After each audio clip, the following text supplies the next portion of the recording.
What's going on? It's Southern Girl Denise, the CEO and the host of the Not So Christian to Me show. And today's show is powered by Whylie Film Studio. And today I have the honor and the privilege to have two special guests today on my show.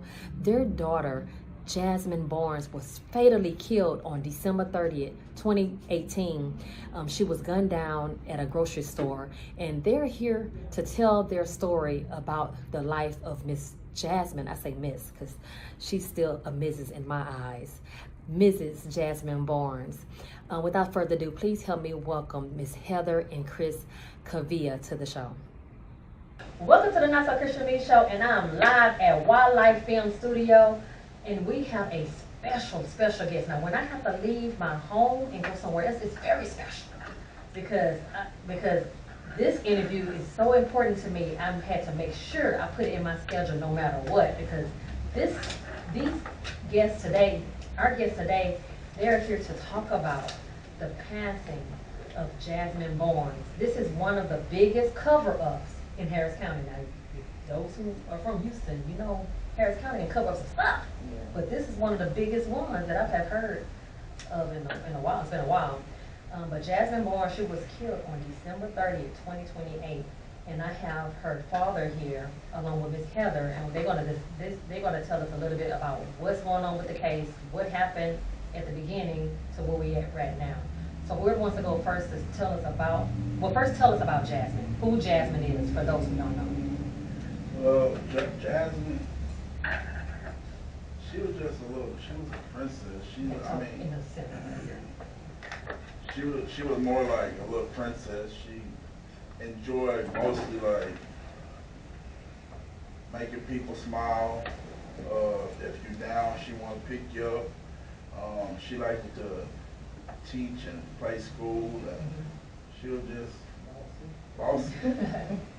But she was real lovable, and if she loved you, she gonna be attached to you, and that's how she was with all her siblings, all her loved ones.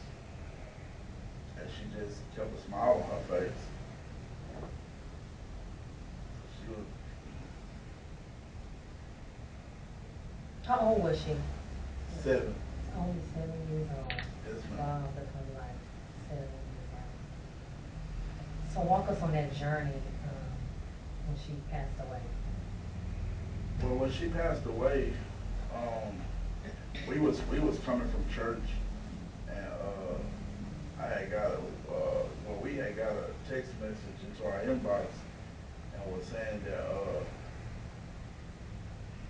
that they spelled the name wrong, so I didn't know who they was talking about. They just said that Jazmine had passed away, and I was like, who is that? Mm-hmm. And then when I called, they were like, oh, it was a typo. Jazmine got shot in the head, and she's gone.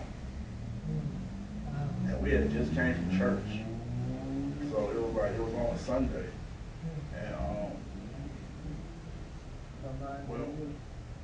how that whole day went. Something was off. Right. His mic, I can barely hear you. I can hear you good when you was talking over here. Let me turn it like to work. Yeah, talking now. I can hear you. Reminded me that Sunday was it was different. Like it was cloudy that Sunday. Mind you, that Saturday was real beautiful. Like and that something just was off about that day.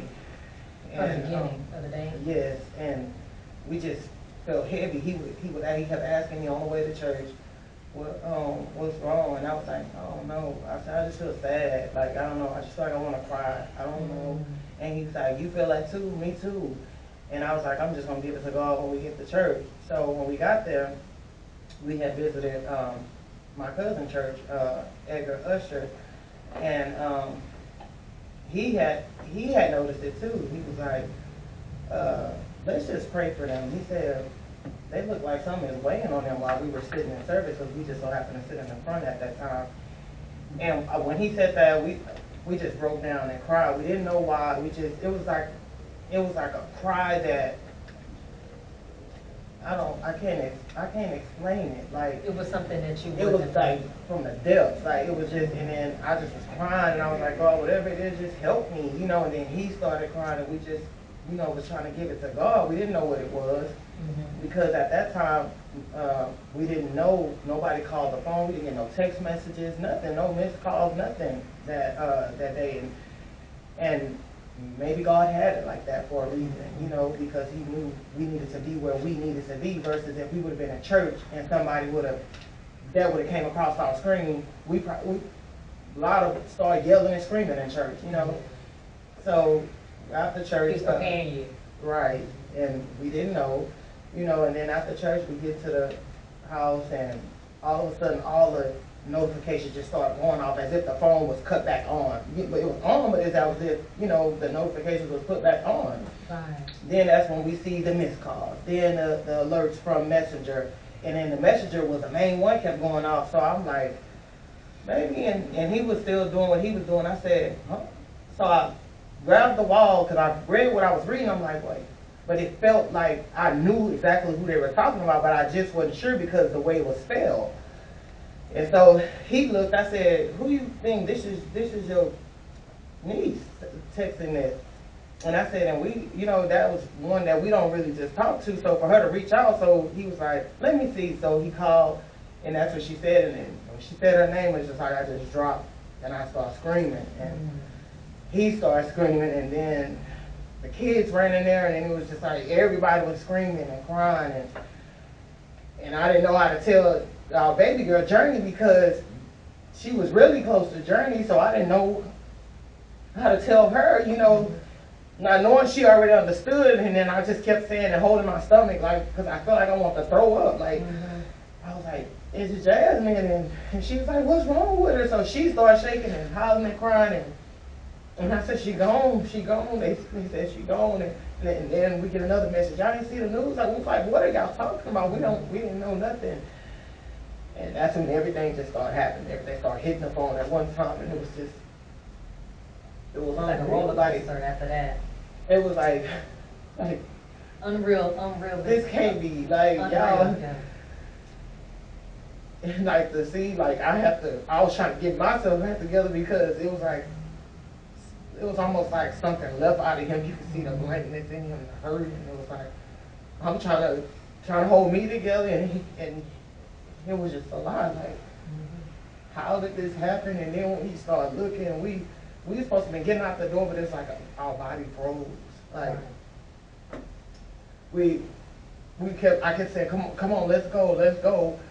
And we found out where she was at, where Portia was at, and we didn't even go to the hospital first. We went straight to where they said her body was supposed to be at, because it still wasn't real to us. Like, and when we got to the place, the people said they were locked up, and a security person had to tell us, like, yeah, we're sorry, yeah, your daughter, you know, is in here. And he was emotional, and then we just knew, like, either he saw her, you know, and he's like, well, we can't open up the building and see y'all, because now, you know, it's closed, you know. And he's like, why? Like, why? We just had a bunch of questions, and finally we went up to the hospital to where Portia was at. And we could take it from there. Like, what was her reaction when you got in there? Yeah, what was your reaction when you were there? Well, my first reaction was, what happened to my baby?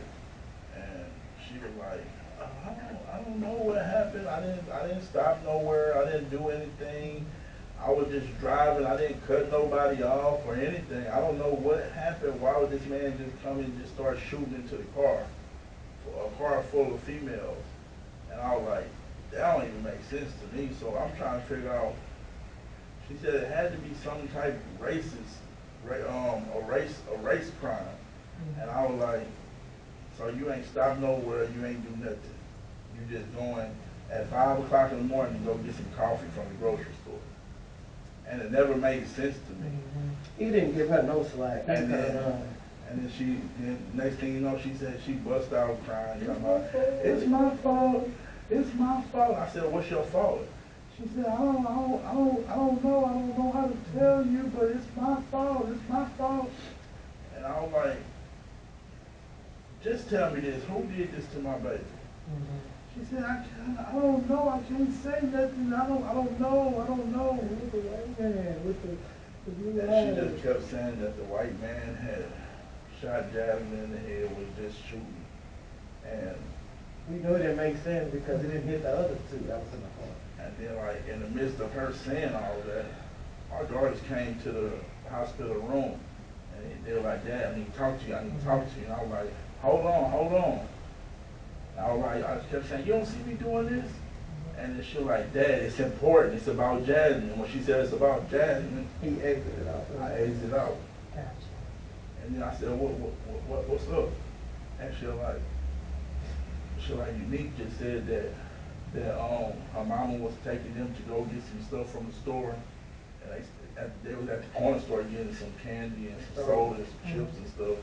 And she said Dad, she just said that Portia got into it with the white man, and then the white man started shooting at her and hit her in the shoulder, and she was driving off, and then the other bullet hit Jazmine in the head. And the baby was just like, You sound like a tape recorder. my sister Brains was on me. Is she gonna come back? She gonna come back and play with me? I just started crying because I didn't know what to tell this little baby, but it was an innocent little child just telling what she saw. And she kept saying it like repeating as if it was just staying in her head. And it wasn't like she thinking like, oh, I'm incriminating my mama, so I'm just gonna be quiet. She was just talking. And then when they found out what she was saying, they took her and left with her. They were rehearsing all of them on what to say. And then that's when Lexus came in, she was with the Amy. We found out they had took them somewhere to rehearse them on what to say before they came to us. And that's when Lexus was saying, I stared down the barrel of that gun. I saw it. It was a white man with the blue eyes. She kept saying who it was. That's why it's disgusting to us that y'all will lie, y'all will take a stand and lie, and we're not gonna stop. We're coming for y'all. Like, justice is gonna be served. Because how do you describe this man so good, and then they give you a sketch of the man, and it's look just like the dude who she described driving the truck, and then she said, oh, I seen the gun, I seen what kind of gun it was, he was pointing it at us, and she said, I seen him. Oh, I don't know. It probably wasn't. I probably was tripping, and I probably didn't see ducked down. Because I had dug down, and I'm like, It's not adding up. it don't add up. It don't add up at all. It's just a whole bunch of lying going on, and then all of a sudden now you saying that you seen this car with the dudes in it, and I'm like, yeah, this don't make sense. This don't even make sense. Even when is that, last 2023, beginning of 2023, Portia had one of her friends messaging me on Facebook because she was like, why do y'all keep like saying that about me? Like, I said, Portia, it's the truth. Like, why are you being a coward, hiding behind the scene and won't show your face because you know you're wrong? How could you live with yourself? Like, Jazmine ain't coming back, Portia. We know you took bribe money. We know all this. You didn't want to go do no time. They threatened you because of the drugs they found in the car. Like, what, Portia? Like, what? And she was like, she told the girl to message me back. The girl was like, she said, how do y'all figure that she wasn't threatened? I said, I don't care if she was threatened. I don't care if they sat on the mountaintop and told her she got to find a way down. You don't lie. Like, you can't get Jazmine back. What's wrong with you? Like, And then she was like, I'm just done talking. I said, no, I'm done with you. I'm coming for you. I'm telling you, justice gonna be served. And she's scared. She's scared of that justice gonna be served part. That's why she was telling my friend over there at Street 100. She was telling him, "Oh, don't do no more interviews with them because they lying. If I'm lying, and that's my daughter, why you wouldn't want me to keep speaking? Like, why would you tell people I'm lying and you know I'm not lying?" Then she looked stupid when the auntie got on TV and said she had something to do with it. They covering it up. The auntie got mad. She said she took some brown money. She did. Yeah, and they was partying up. She high now. She was high at the funeral. And even the dude that came from Dallas, Lee Merritt, he even told me. He said, "Hey man, I'm gonna move back. I'm gonna get up off of this." I said, "Why? What happened?" He said, "Because they took Portia to jail. I don't know what they doing because they didn't book her in. They He was trying to pull charge the her or records. book her in. They just took her down to the precinct." He said, and they say she just got out this morning. They released her this morning, and he said, "Man, I'm gonna tell you like this. It's some crooked stuff going on." He said, I don't want to be a part of it. I'm just gonna leave, but as a father, I'm telling you, keep pushing the issue because there's some crooked stuff going on right here." And he left. And everybody know who Lee Merritt is. Because he was trying to help Portia, and when he found out the truth, he got up off that real quick. He didn't even want nothing to do with the case. He didn't want nothing to do with it. And I don't know if somebody said something to him because it's like after he left, he just stopped talking to me and everything. I don't know what it was about. I think it was more so a threat, like because they knew that he had spoke to her before he left. He was a big supporter, but they knew he spoke to her before he left. I think it was more so he probably just he didn't want to get his emotions tied in and knowing what he knew. Yeah. And he probably was at liberty being that he's an attorney, and it would have bound him by something, you know, and he didn't want. So that's it. I don't think it's nothing personal. I believe it's more on the legal side, and being an attorney, you get bound by a lot of stuff, what you can say and what you can't say. So I think that's what it is, because if we talk to him and he tell us something and we say, "Oh, well, we just talked to Lee Merritt and he said this and that," guess what? There's going to be somebody out there that's going to try to come from him. We're going to take a quick break. Don't you guys go nowhere. We'll be right back. Welcome back to the Not So Christian and Me show, live over here at Whylie Films. And we're still in the studio talking to the beautiful Miss Heather and Chris Cevilla about the passing of the beautiful, beautiful Miss Jazmine Barnes, who was only 7 years old, who was fatally killed on December 30th, 2028. So we're going to jump back into the conversation. I want to know what ended up happening with the case.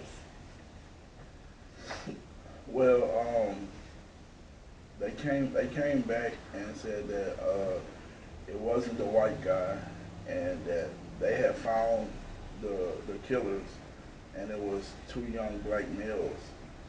And they said they had found the murder weapon. They said they had got a tip, Trey the Truth, the rapper. He supposedly had got a tip saying that that it was the dude Larry Woodrow and Eric Black, but they didn't even get Larry, they got Eric and took him down to the precinct. But they said that he was high out of his mind on Xanax handlebars. Oh wow! So he came. They said he was crawling around on the floor, throwing up. He didn't remember none of that. He was like, so when I was in court, he was saying he don't remember that. But they put the video up there of him crawling on the floor, throwing up in the trash can, hugging the trash can. And he was like, "Yeah, I don't even remember none of that." And he was like smiling with a smirk on his face. Thinking it's a joke. Wow. And the person that they said gave the tip, she said that, "Oh, they lying. I ain't give them no tip. They lying." So I was like, I tried to talk to Trey about it, but he ain't really want to talk. So I was trying to see, like, to me, I figure like, okay, that's a lot of money they trying to give to whoever bring help get the justice. So you just come with a tip, and then that 100 grand is gone. Whoever you gave it to, because the girl like, I ain't getting no money or nothing. So how did I give a tip? So I started trying to reach out to Larry Woodrow and them. They didn't want me talking to them, but I was just saying I wanted to know what really happened. So the dude Eric Black, before he went to jail, he had told me, he said, okay, when first, let me rewind. They went to court, and he was on the stand saying that a car pulled up in front of them at a stop sign. It was tint. He said he couldn't see nobody in the car. He said, and then the back window came down, and he said that, when the window came down, I seen the dude that we was like beefing with. And then they just laughed, and they pointed a gun at them, and then rolled the windows up and drove off. And then he said that they seen the car going down the road. So he said they zoomed over there and got behind them and started shooting at them. But he said he seen 3 heads in the car. And I'm like, you just said right here that it was tint on the car. You couldn't see in the car. Yeah. Now all of a sudden you can see 3 heads? I said, man, you know I know you lying, right? He said, no, I promise to God, man, I'm not lying. Nobody making me say nothing. I said, I ain't never say nobody was making you say something. So who making you say this? Yeah. He said, man, I don't really want to talk no more. I said, man, if that was your daughter, how would you feel? He said, man, look, we was behind them, we started shooting. I said, well, if you was behind them, my daughter was so short you can't see her head from the back. From the way that Dodger picture is like. I said, and the window that where she was sitting there looking out the window, that's where she got shot. She got shot straight in the middle of her forehead. So how did that happen? It wasn't at an angle. It wasn't from behind. It was close range. It was close range. Well, we know that to be true because then when we looked at the makeup. Yes, and then when I told him that, he was saying, oh, I don't want to talk no more. I don't want to talk. So she tried to talk to him. And he was But just. I hit him with the legal talk, and he started cracking up. I made him feel comfortable, and I told him, I said, look, you don't have to lie to us. We already know how this goes. We know you lying. We know you don't know Larry, and they coerced you. I said, I've seen this done too many times. I said, but if you go ahead and tell us the truth, we'll see what we can do to try to help the case. And if they blackmailed you, coerced you into, which we know they did. He paused for a long time. If they didn't, wouldn't your first words be, no, man, they ain't Tim, I'm telling the truth, like I'm telling y'all. I said, come on, this is us you're talking to. Like, there ain't nobody here with us. Just tell us the truth. Like, we know they told you to do it. And he paused, and you could hear him whispering to somebody, whoever it was, he was whispering to them. And he said, look, I gotta go. He started stuttering, I gotta go. I said, we know what you did. I said, now that offer is off the table. Ain't no helping. I said, you're going to go down with everybody who's lying. And I told him. It's that season. If y'all don't know, this that season. Right. They come out season. Yeah. And I told Eric Black, I told him, I said, man, if you're telling the truth, why you tell this other certain somebody that, man, that was messed up how I did, bro. I should never even did him like that, man. Why you telling people that? And he was like, oh, no, I was saying because it's like I'm snitching on him. I said, I was in court when you said that y'all hung with each other every day, but now you telling me, off the record, you telling me, oh, we wasn't even cool like that. I had just met bro. We ain't hang around like that. He wasn't none of my day one homeboys. His exact words, I don't know that nigga like that. That's why I'm That's what he was. That's exactly what he was saying. He said, I don't even know him like that. I just know bro was hustling around there. And I was like, then why you was on the stand saying that y'all hung around each other every other day? And he was gonna call with you. and he didn't want to even talk. He didn't even want to talk. But in court, you saying y'all was together every day, y'all was riding and stuff like this. But they making you look so stupid because it's impossible to shoot a bullet go straight through the front of your head and come out the back if you at an angle shooting at a car. Regardless if you got a handgun, assault rifle, it don't matter. So did the attorney address that in court? The attorney, Did your attorney address it? Yeah, the DA. the DA, The DA was crooked. She was the the one DA that covered it up. they didn't want to hear none of that. They wanted it to be black on black. That's what they wanted it to be. Gotcha. Black on black crimes. Right. Because they didn't want to make the city look bad. Wow. Like a white man killing a little black girl. They That's didn't want just what it that. is. Yeah, yeah. And So the guy, what's the Justice. He's the one that went to jail. Yeah, they locked him up because he came in to tell them that the man who killed Right. Jazmine told him he did it, and he said, "Man, you need to tell the truth. That ain't cool, man." Like he said, "Man, he don't like black people." He said, "I'm telling you, he don't like black people." And he said, "If something happened to me, y'all put the word out there, but don't stop fighting for justice. I'm telling you, he killed y'all daughter, And who's the guy? Justice Brown." So the guy's name is Justice Brown, the one that killed your daughter. No, that's his daughter. no, Wait a minute. the man who killed the name was Robert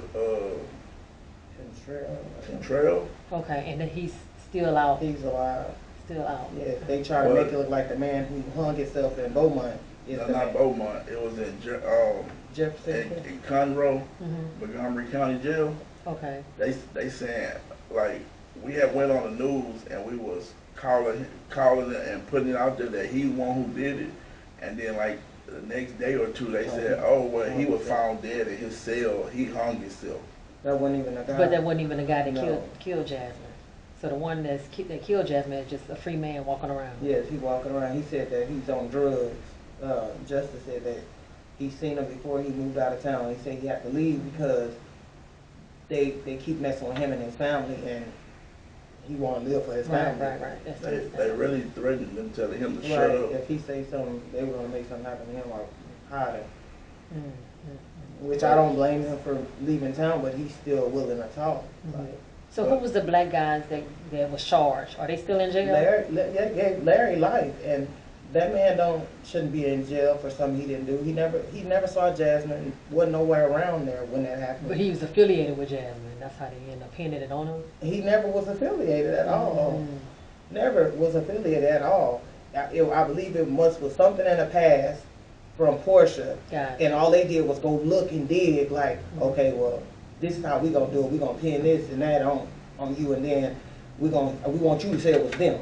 Like, this is what you gonna say, or you gonna go to prison for life. And then they said that when they pinged the phone was in that area. I mean, that don't tell you nothing. The man stay in that area. That's where he roamed around at. So of course his phone will ping in that area if that's where he at. I think they were already probably watching him for whatever they vendetta is with him. But from my understanding, the whole hood loved the man. The whole hood loved Larry. Larry gave back. He was the one that you find going into apartment complexes, giving back, to people that probably didn't have or may have, but just didn't have enough, and he was giving back. So why mess with this man who only just trying to make a living for his family and help other people? What the picture y'all painted of this man is not what we've seen since what we've talked to him, and not what we've seen or heard from other people speaking on him. Right. Wow. That's a lot of people. I'm sure somebody would have said something bad about him if it was something bad to say. Right, exactly. So the guy that actually did it, why? Do you guys know why he did it? Because he was arguing. I think it was prejudice. They said it was a drug deal going bad, but then they changed it all up and said, oh, we don't know why it happened. After Portia and her daughters changed their stories, then they gave them the opportunity to change what really happened. Because first they were saying, oh, it was a drug deal gone bad, and she stopped at the store, and then she said, oh, I ain't stopped at the store. And then they said they had footage of her at the store talking to the white man, and then all of a sudden now, oh, it wasn't no footage of her with the white man. And then they said, oh, it wasn't no footage at the store, period. Then when it was in court, the DA, Alicia Harvey at the time, she said, oh yeah, it was footage at that store, but she wasn't talking to nobody or getting into it with nobody. I said, y'all stories changed so many times. Y'all want me to trust y'all that y'all doing the right thing to get justice, but your story changed multiple times.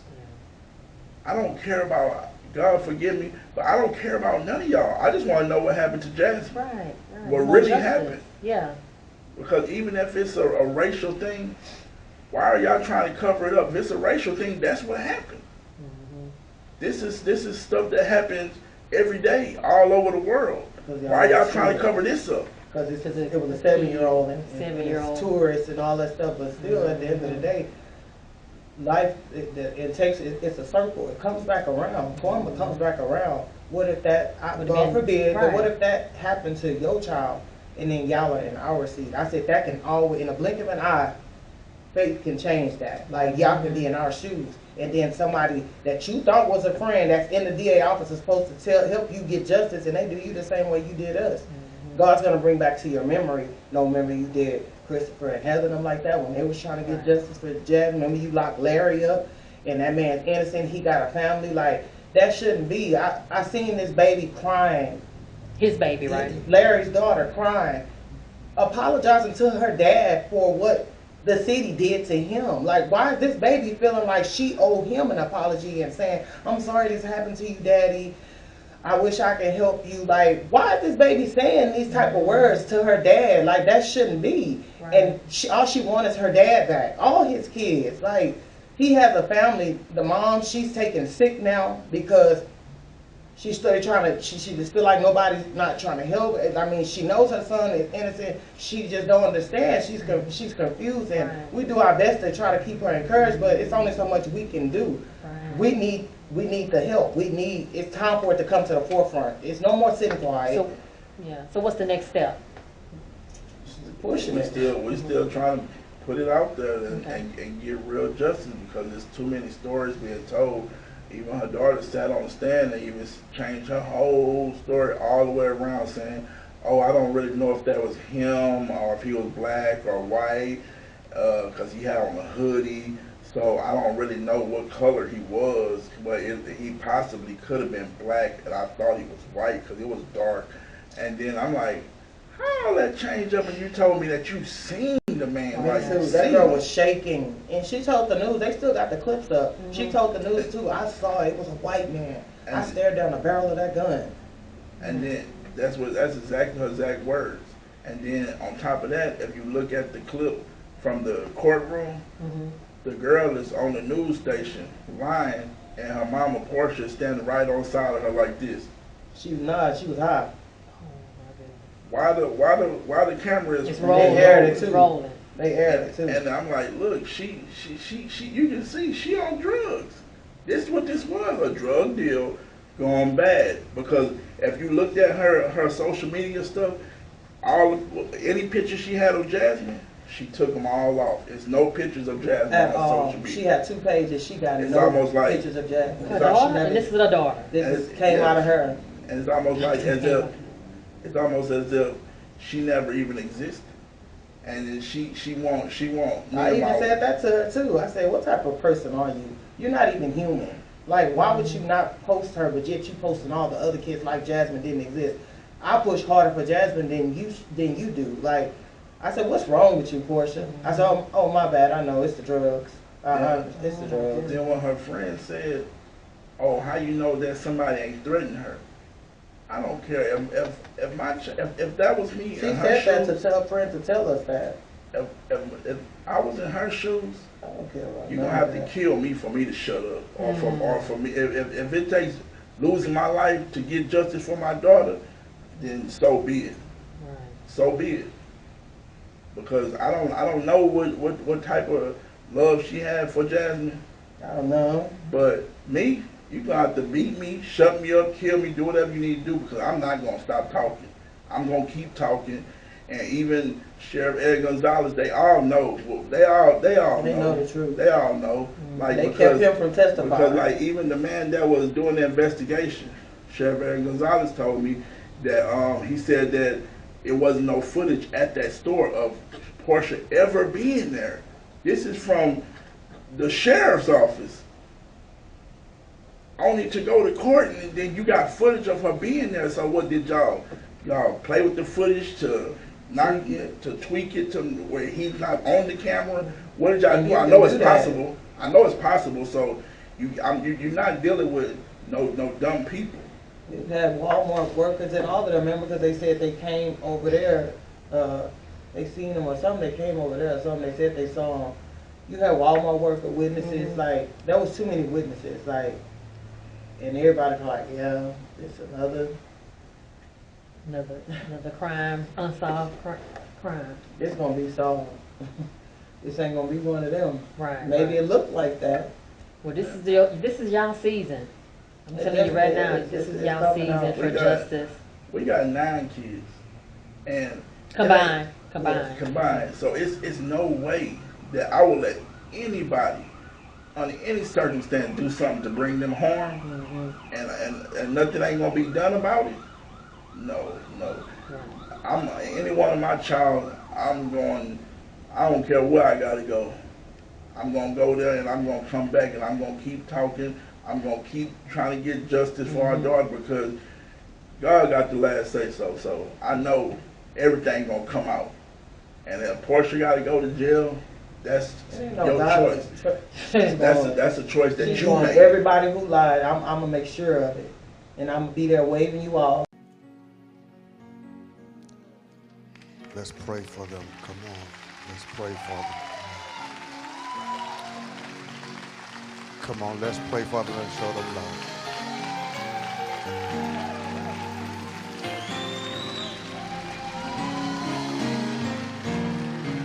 Amen.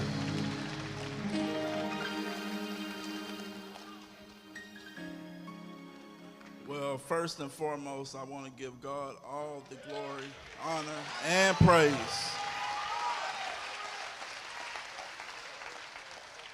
I love and thank every single soul and body that's occupying this building right now in remembrance of my baby girl, Jazmine Sevilla.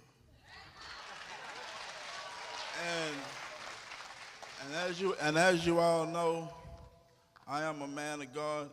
God blessed me and my family with an angel.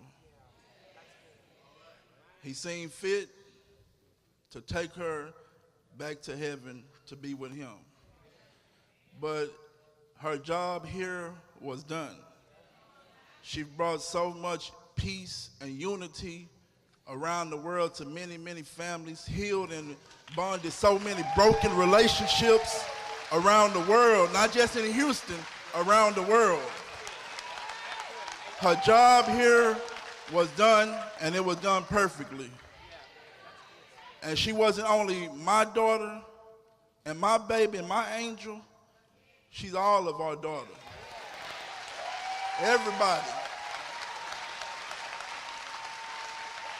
And I have standing right here with me my lovely wife, Heather Cevilla. She can't talk right now because, as you know, we're dealing with a lot of pain. Words can't even express the pain that I feel. Some people wonder, well, why he don't cry? Because the anger that I feel inside won't let me. I do all my crying behind closed doors. So I have to be strong for the ones that's with me. If I'm falling out crying, who gonna help them when they fall out and start crying? So I just want to let my baby know, I know she's smiling down, and God gonna get the glory out of everything. I love y'all, and I thank y'all with all my heart. God bless you. Come on, I want everybody in this house to give these parents and this family a standing expression of love. Come on, let's do that right now. Let's do that right now. Let's do that right now. Let's do that right now.